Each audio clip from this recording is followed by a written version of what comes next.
A typical wild roller coaster ride for crypto over the weekend that ended with strength and seemingly showed up in our market here today as risk assets are rallying. Scott Bauer joins us from Prosper Trading Academy, CEO, of course. Scott, good afternoon. It was a crazy week for Bitcoin that doesn't even show up on our futures chart because it was so fast, the selling, the crash to 17 handle, then right back up to where we left it. Really? I don't remember that happening. I don't think anybody was looking at their portfolio over the weekend at all. I took a nap and it was done. Yeah, I mean, you know, we've talked about capitulation in the market that we haven't necessarily seen that in the equity market yet because that's very closely tied with people looking at the VIX and maybe the VIX getting into a 40 handle. I think we saw that a little bit over the weekend with Bitcoin and with crypto, Oliver. I'm not calling an absolute bottom here, but that was the sort of indiscriminate, fast-paced velocity selling that typically signifies, okay, you know, I'm out, you know, I give up. And that can be somewhat of a turnaround. But I think for crypto bull, what you want to see now is not a snapback. And I know we got from 17 handle up to, 21-ish pretty quickly. I think what you want to see right now is a calming of volatility and for this thing to trade sideways for a number of days here. There was an implied volatility in Bitcoin in Bitcoin futures over the last week and a half of like over 100%, actually unprecedented. And we saw what happened from there. So what we need is some calm and stability. There's obviously been just bad news around every corner that you turn here. Maybe that was the making of a bottom. Scott, if we do find stability that turns into strength, where does the overhead resistance for Bitcoin begin? What type of door could open to the upside?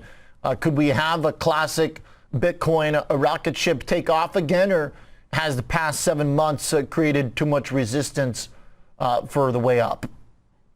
I think a rocket ship is going to be tough now because there's so much skepticism in that marketplace, so much pessimism. The theory that it is an inflation hedge thrown out the 100th floor of the John Hancock. And I mean, seriously, there's so much pessimism here. So where can this go? I think the next upward move, 23, is a big number. And it's funny, Oliver, because on the way up now after such a severe drawdown, we're only talking about $1,000 increments or $2,000 increments, which is though 10%, right? From where we are right now, when we were talking about 40,000 and talking about, okay, where's the next level of support? That same 10% was double the amount right now. So 23, I think, is a big number. 27 after that. 30 is a nice big round number, but I don't think we're going to 30,000 anytime soon. All right, so 21 right now.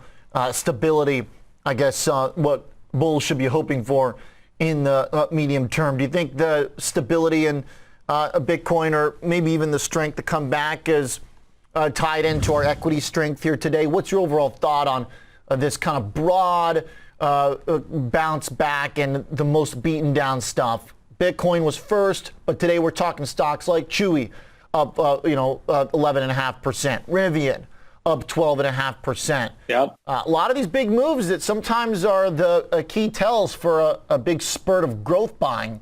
Are you buying into it, Scott?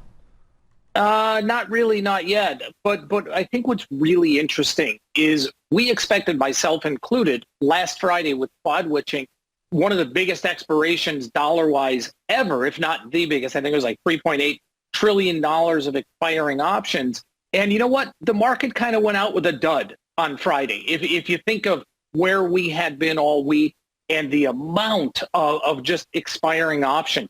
So I think that was actually a good thing. I think that was a real positive that many of these options didn't get rolled for future downside moves. So that also may have certainly helped the rally today, people building off of that saying, oh, you know what, maybe some of that negativity didn't get extended out. And certainly Bitcoin and the entire crypto space is going to play off of the overall equity market and hand in hand with, the triple Qs and the NASDAQ much like it has over the last year. Okay. BTC just took a little tick down there, lowering its bounce today of about 2%. Bonds and the dollar, both seemingly, though, kind of working in favor of the risk side of the equation right now, especially after the Fed last week. Our bond sell-off was pretty short-lived. Dollar rally was pretty short-lived. Is this a market coming to terms with the Fed's path? Should we read into what's happening in those assets, or do we need to give this all more time to breathe here?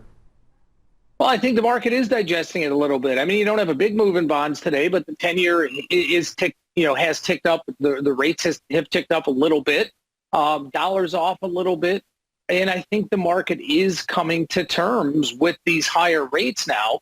And we'll have to see the 75, the 50, what they do at the next meeting here. I don't think it really makes a difference. Quite frankly, we know they're going to do it, and whatever they don't do there, they probably do at the next meeting. But Oliver, I think there is so much risk down the road here of them overshooting on the upside. And I would not be surprised by the end of the year or first quarter next year if we actually start to see them pulling rates back a little bit. Seems like it's in their in their timeline. Yeah. You can kind of see it in the dots further on. Appreciate that context, Scott. Good stuff. Like thoughts here on some of the action here the last couple of days. And still waiting for some more confirmation of this growth bounce back. Thanks, Scott, CEO of Prosper Trading Academy. Let's get some stock picks when we come back. 10 minutes until the bell.